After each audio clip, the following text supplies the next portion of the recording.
오늘 시편 51편은 우리가 잘 알듯이 가장 유명한 그런 회개 시편입니다. 표제에도 붙어 있지만 다윗이 밧세바와 동침한 후 선지자 나단이 그에게 왔을 때 바로 지었던 그런 시편의 말씀입니다. 오늘 시편을 통하여서 다윗은 단지 자기가 범한 그런 자범죄, 고범죄, 내가 지은 그런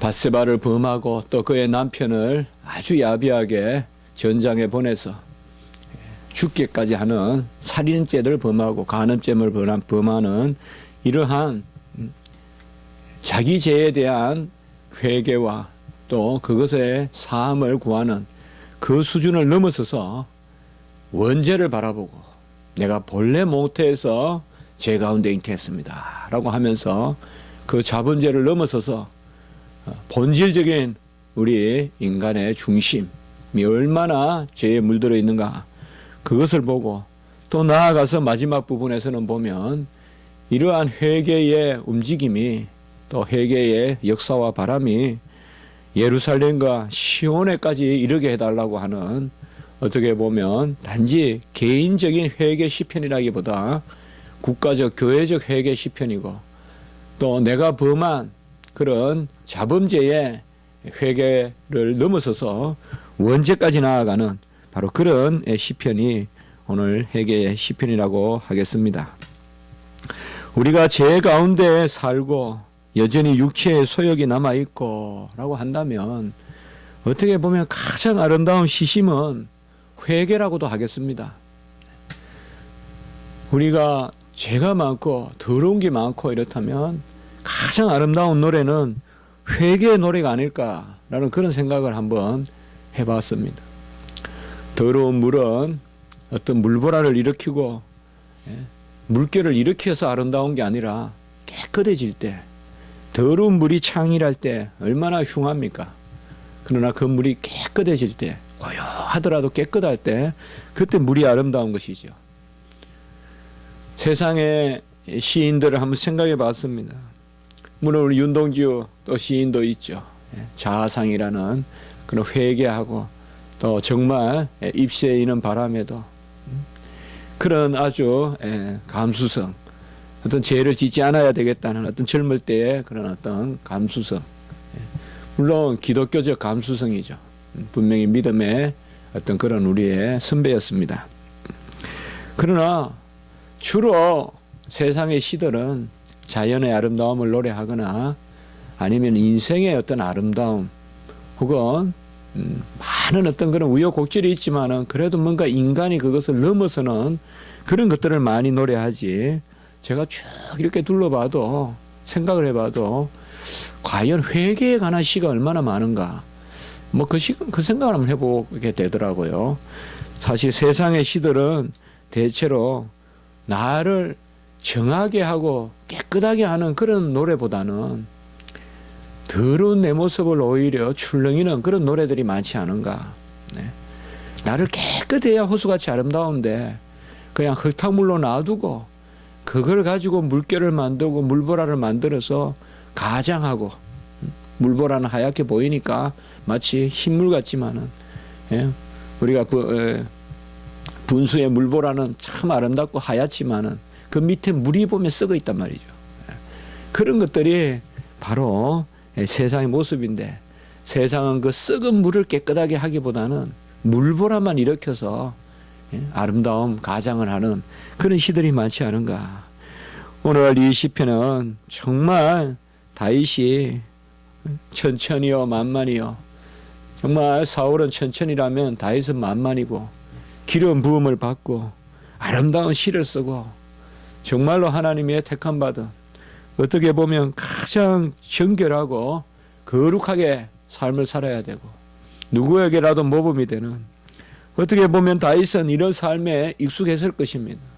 예배의 삶에 익숙했고 율법의 삶에 익숙했을 것입니다. 그가 그런데 밧세바를 보고는 이제 하나님이 전쟁도 이기게 하시고 모든 것을 갖추어 주셨어요. 통일 국가를 이루어 주셨어요. 완전한 통일 국가를 이루어 주셨어요. 그런데 밧세바를 보고는 이제 마음이 유혹을 받고 그 밧세바를 간음하고 그리고는 그의 남편 우리아까지 죽여버리는, 아마 오늘 이 시편에서 보면 다윗은, 제가 칼빈의 주석을 보니까 그런 내용들이 나오더라고요. 이런 게 이제 칼빈의 주석이 참 세밀하다는 건데, 다윗은 아마 범죄 후에도 제사를 드렸을 것이다.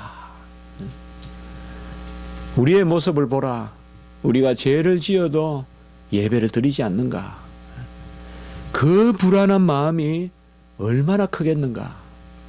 죄 가운데서 여전히 하나님 앞에 나아오는 그런 마음 가운데서 나단 선지자의 책망을 받았을 때 다윗은 내 죄를 안다 하면서 고백했다. 정말 평범한 주석 같아도 정말 제 마음에 와닿더라고요.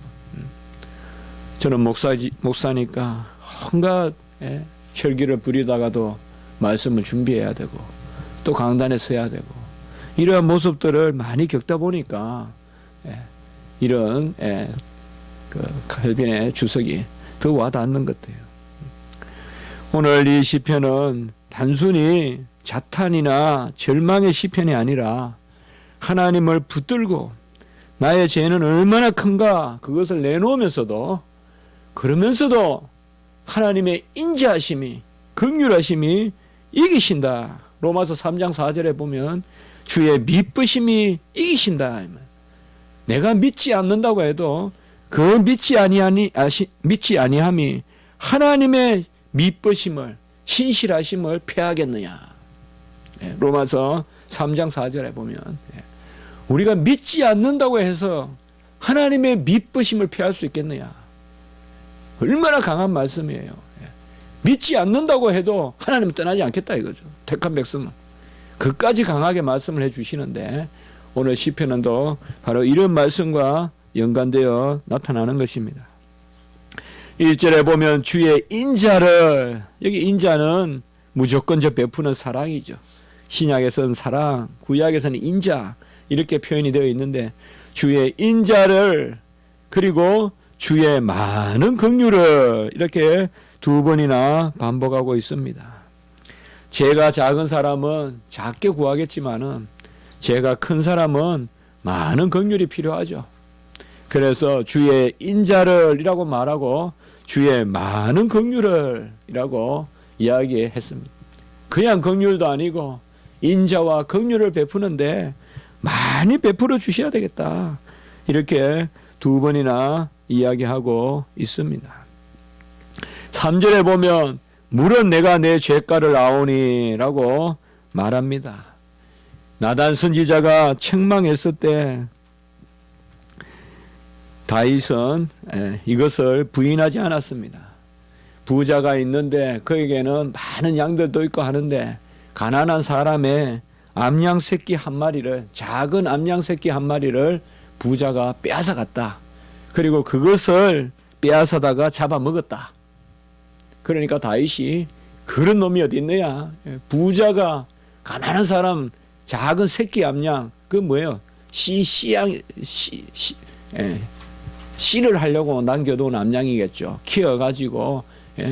그런데 그 새끼 작은 암양, 씨를 하려고 이제 그 암양을 통해서 많은 양을 낳고 해가지고 재산을 한번 부자가 되보려고 하는 그런 가난한 작은 새끼 암양 한 마리밖에 없는 그 양을 부자가 빼앗아다가 잡아먹었다. 그러니까 다윗이 그런 놈이 어딨냐 당장 그냥 판결을 해서 혼을 내겠다 하니까 바로 나단이 바로 네가 그런 놈, 네가 바로 그 사람이다. 그렇게 이제 지적을 하잖아요. 다윗이 네가 뭐가 부족해서 다 하나님이 베풀어 주시고 가족도 주시고 명예도 주시고 또 아름다운 율법을 즐거워하는 마음도 주시고 신심도 주시고 또 국가 통일을 이루시는 무엇보다도 언약의 자손으로 후손까지 약속까지도 주셨는데 뭐가 부족해서 네가 부자가 돼가지고는 그런 작은 암양새끼 한 마리를 탐내서 잡아먹느냐. 그 우리야 가정, 이방 해족 속의 가정에 그런 파탄을 일으키느냐. 그렇게 말하니까 사무엘하 12장 13절에 보면 다윗은 내가 여호와께 죄를 범하였노라 라고 이렇게 정확하게 자기 죄를 고백합니다. 다윗 앞에, 나단 앞에서. 그리고는 3절에 보면 물은 나는 내 죄가를 아오니 라고 이야기합니다. 오늘도 보면 3절에 물은 내 죄가를 아오니 오늘 3절에 나오는데요. 바로 다윗은 자기의 죄를 범하였다는 것을 고백합니다. 이것이 바로 다윗의 뛰어난 점이라고 하겠습니다. 가인은 아벨을 죽인 후에 아벨이 어디 있느냐라니까 가인은 그렇게 말하죠. 내가 알지 못하나이다. 내가 아우를 지키는 자니까. 하나님이 가인의 마음에 이러한 동기를 주었어요. 하나님이 물어봤어요. 아벨이 어디 있느냐 이 말은 가인아 네가 아벨을 해쳤구나. 그러면 아벨이 하나님 제가 잘못했습니다. 제 죄가를 압니다 라고 고백해야 되는데 가인은 바로 내가 알지 못하나이다. 내가 아우를 지키는 자니까. 오늘 다윗과 이 가인을 한번 생각해 보게 됩니다.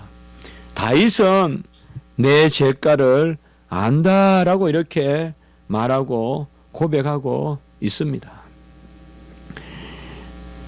선지자가 아무리 하나님의 기름 부음 받은 선지자라도 다윗은 왕이잖아요. 엔간하면 그냥 죽여버렸을 텐데, 엔간한 왕이면 나단을 죽여버리든지 그렇게 했을 텐데, 나단의 말을 듣고는 바로 내 죄가를 안다라고 이렇게 말했습니다. 죄과가 뭘까요? 이게 바로 죄의 짐입니다. 죄를 인정하고 그리고 죄가 우리에게 주는 무게. 어떻게 보면 죄가 있으면서도 하나님의 백성으로서의 삶을 살아가야 되는 이것이 바로 죄가라고 할 수 있어요. 믿지 않는 사람들, 세상에서 말하는 죄가는 세상의 형벌을 뜻해요. 감옥에 가거나. 그러나 하나님 앞에서의 죄가는 훨씬 더 영적인 것이고 훨씬 더 심각한 것이에요. 어떻게 보면 순결한 신부가 하나님 앞에 살아야 되는, 신랑이신 예수를 모시고 살아야 되는 순결한 신부가 옷을 더럽히고 마음을 더럽히고 육체를 더럽히는 바로 그러한 죄의 짐, 이것을 내가 아오니라고 이렇게 말하고 3절 후반부에 보면 내 죄가 항상 내 앞에 있나이다. 이 말은 항상 죄의식 가운데 내가 사로잡혀 있었다라고 노래하는 것입니다. 사실 죄를 지으면 안 되죠. 그리고 죄를 지었을 때 죄의식을 가지지 않고 죄가를 알지 못하는 것, 이것은 더욱 어리석은 것이죠. 어떻게 보면 죄를 짓는 것은 인간적이라고 한다면 죄과를 알지 못하는 것은 이것은 짐승과 같은 것이죠. 죄를 짓는 것은 어찌 보면 우리로서는 불가하다고도 하겠어요. 우리가 완전하지 못하기 때문에. 그러나 그 죄를 지은 후에 죄가를 알지 못하고 끝까지 내가 옳다고 그러고 오히려 그것을 지적해 주는 사람을 해치려고 들고 그것을 깨닫게 해주는 사람을 오히려 업신여기고 그것이야말로 짐승과 같은 것이죠. 다윗의 장점은 우리가 그가 죄를 지은 것은 분명히 다윗의 약점이라고 할 수 있겠지만은 그의 장점은 그 죄가를 알고 내 죄가 항상 내 앞에 있나이다 라고 이렇게 말하는, 이 말은 그 죄의식을 항상 마음속에 가지고 있다. 내가 무슨 죄를 지었다, 무슨 죄를 지었다. 우리는 죄에 대해서 절망해서는 안 되고 죄를 피해서도 안 되지만은 죄가 우리에게 임했을 때, 내가 죄를 지었을 때 그것을 고개를 흔들면서 망각하려고 해서는 안 되지만은 오히려 죄를 지었을 때 우리에게 합당한 모습은 그 죄에 대한 심각한 기도와 고민과 어떻게 보면 그 죄에 대한 인정이 있어야 됩니다. 우리는 너무 쉽게 죄를 잊어버리고 너무 쉽게 죄를 타넘어갑니다. 오늘 다윗은 죄가를 안다고 하고 내 죄가 항상 내 앞에 있나이다 라고 합니다. 그러면 우리 기독교인들은 항상 내 죄가를 헤아리고 죄의 짐에 허덕이고 죄의 짐에 억눌려서 항상 자면서도 죄의식에 시달리고 아침에 일어나서도 죄를 안 하고 그렇게 살아야겠습니까? 바로 오늘 4절에 보면 이제 4절 이후에 이러한 죄에 대한 민감한 마음을 가지되 어떤 조건에서 바로 주님이 죄를 사하신다는 그 믿음 가운데서 죄를 우리 가운데 깊이 새기라는 것입니다. 4절에 보면 내가 주께만 범죄하여 주의 목전에 악을 행하였사오니 라고 이렇게 말하고 있습니다.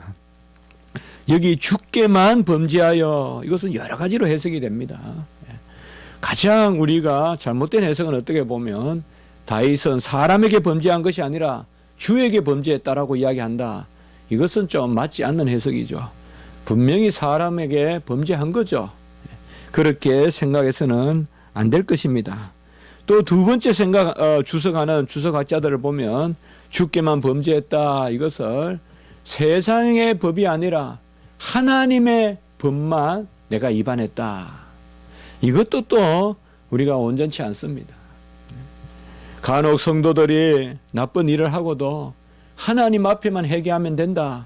그리고 사람과의 관계는 그냥 회복을 시키지 않는, 그것은 합당하지 않습니다. 내가 사람에게, 그가 믿지 않는 사람이라도 죄를 지었으면 그 사람에게도 갚을 것은 갚고 그리고 하나님 앞에 또 회개를 하고 우리가 나아가야 되는 것이죠. 그래서 그렇게 해석도 할 수가 없습니다. 여기 주께만 범죄하였다. 이것은 어떻게 우리가 해석해야 될까요? 답은 없을 것 같습니다. 그러나 이렇게 한번 생각해 보면 어떻겠습니까? 평소에 다윗은 언약의 백성으로, 오늘 20편에서 다윗은 누구냐? 바로 하나님이 그와 언약을 맺어주신, 사무엘하 7장에 언약을 맺어주신 그 다윗이란 말이에요. 그러니까 하나님과의 약속 가운데서 모든 인생의 의미를 생각하고 하나님과의 약속을 지키는 것을 의로 여기고 그로부터 떠나는 것을 죄로 여기는 그 하나님 중심의 삶.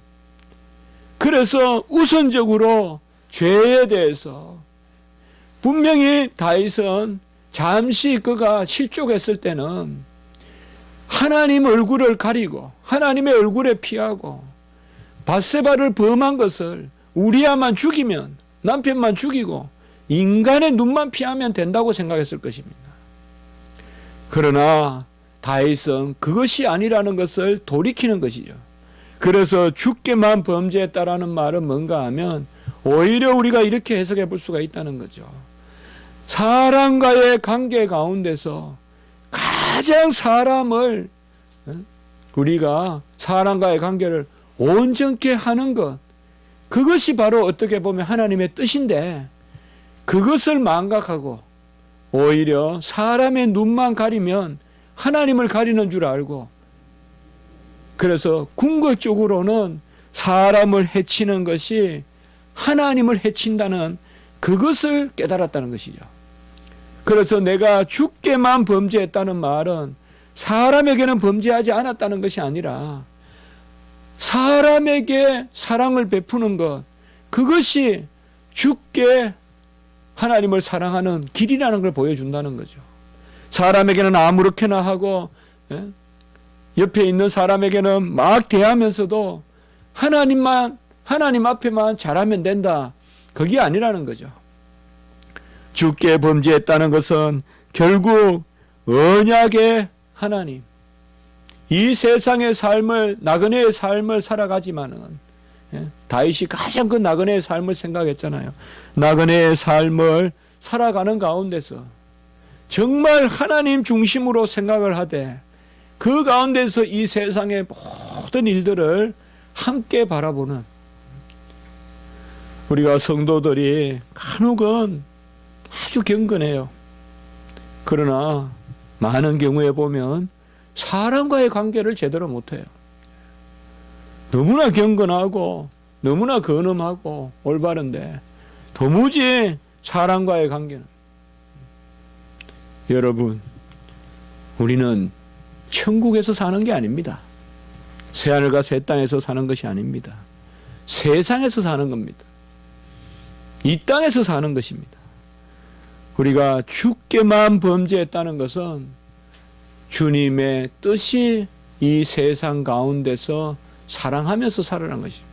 물론 세상과 더불어 죄를 지으라는 것이 아니죠. 그런 면에서 주께 범죄하는 것은, 주의 목전에서 악을 행하는 것은 세상 사람들을 미워하거나 세상 사람들을 훔치거나 또 남의 아내를 빼앗거나 이런 것들이 다 결국은 주께 범죄하는 것이라는 거죠. 그런 의미에서 항상 우리는 주께 범죄하는 것을 두려워해야 되는데, 그것은 세상의 사람들을 사랑하는 것과 별개의 것이 아니라는 것이죠.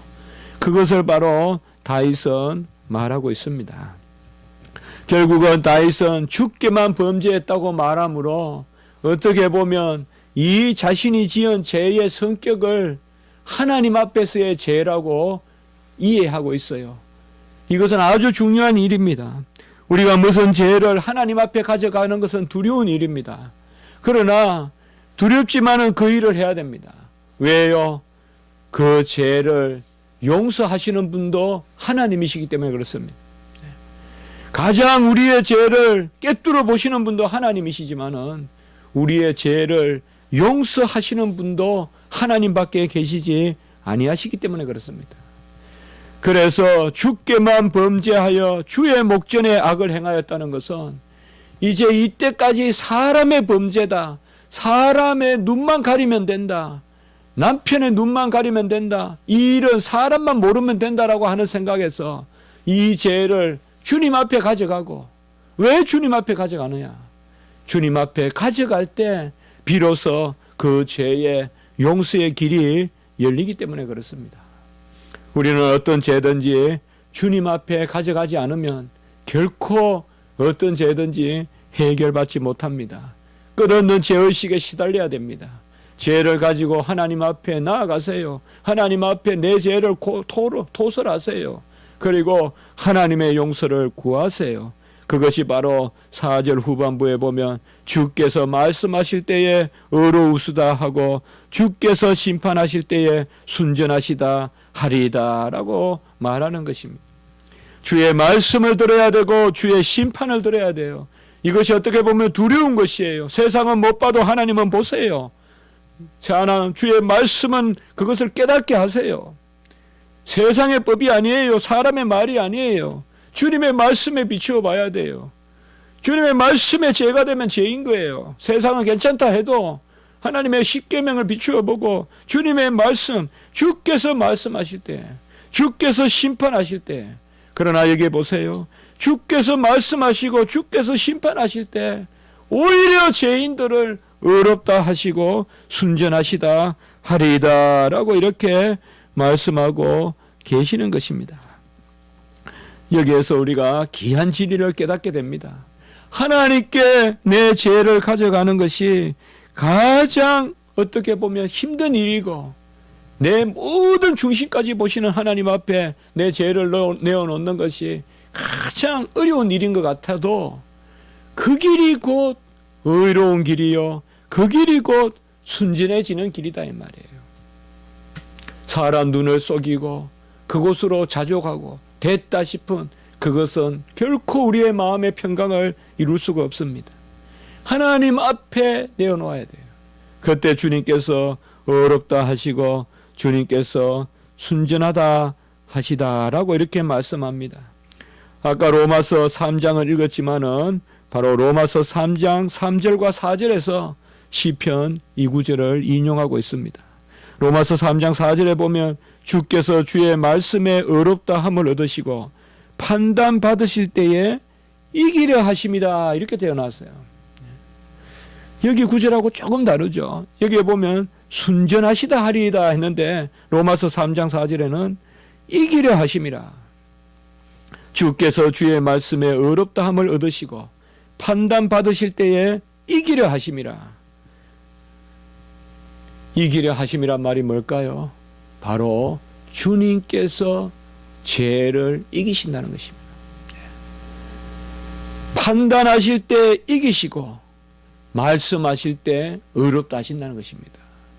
그래서 아까 제가 말씀드렸던 바로 앞에 절 로마서 3장 3절에서는 어떤 자들이 믿지 아니하였으면 어찌하리요? 그 믿지 아니함이 하나님의 미쁘심을 패하겠느냐? 그렇게 말씀하시고는 그럴 수 없다 이 말이에요. 하나님의 미쁘심이 이기신다 이 말이죠. 바로 이거예요. 우리는 죄가 있고 우리는 허물이 있고 다윗보다도 훨씬 더한 죄도 지을 수 있겠지만은 살다가 그러면 안 되지만은 그러나 하나님의 말씀에 비추고 하나님의 심판자 아래로 그 죄를 가져가면 주께서 그 미쁘심으로 이겨주신단 말이에요. 주님의 미쁘심은 신실하심이에요.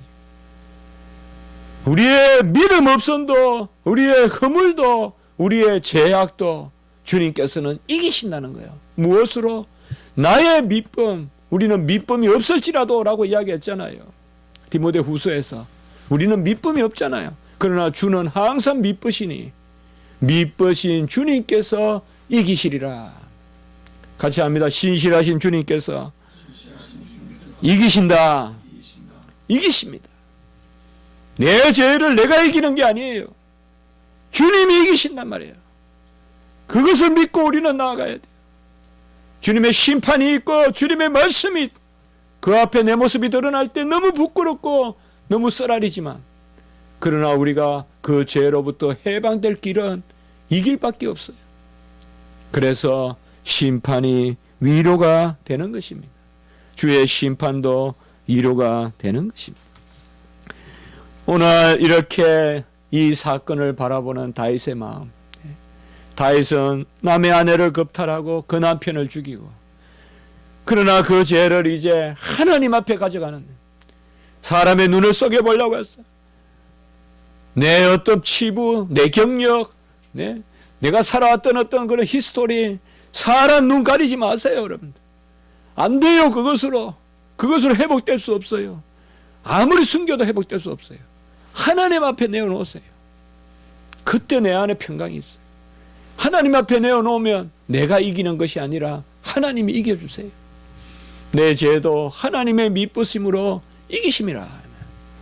우리가 믿지 않는다고 해서 미쁘심을 패하겠느요? 아무리 우리가 연약해도 패할 수 없어요. 아들이 아무리 농티를 쳐도 아무리 자녀가 힘들게 해도 부모의 사랑을 이길 수 없어요. 아들이 아무리 힘들게 해도 부모의 미쁨을 패할 수가 없어요. 이러한 다윗의 마음은 이제 이 믿음 가운데서 한 단계 더 나가는 것입니다. 그것이 바로 5절 이후에 내가 죄악 중에 출생하였으며 어머니가 죄 중에 나를 잉태하였습니다. 이제 원죄잖아요. 내가 이미 모태에서부터 죄를 가지고 났다. 이 원죄까지 나아갑니다. 다윗은 이러한 나의 죄가 어디서 왔을꼬? 나는 그래도 하나님 앞에 착한 줄 알았고 나는 시편을 나는 시를 읊조리고 정말 내가 살아왔던 거 죄 없이 살아왔는데 어찌 내가 이런 범죄를 범했던고? 정말 꿈과 같이 범죄를 범했구나. 내가 왜 그렇게 유혹을 받아서 범죄를 범했던고? 그것을 헤아려 보니까 다른 원인이 없더라 이 말이에요. 우리 인생이 타고나면서부터 더럽더라 이 말이에요. 어떤 내가 뭐 빼앗아도 아니고 내가 어떤 무슨 사건이 있어서가 아니라 모태에서부터 내 죄가 있구나, 원죄가 있구나 이 말이에요. 어머니 모태에서부터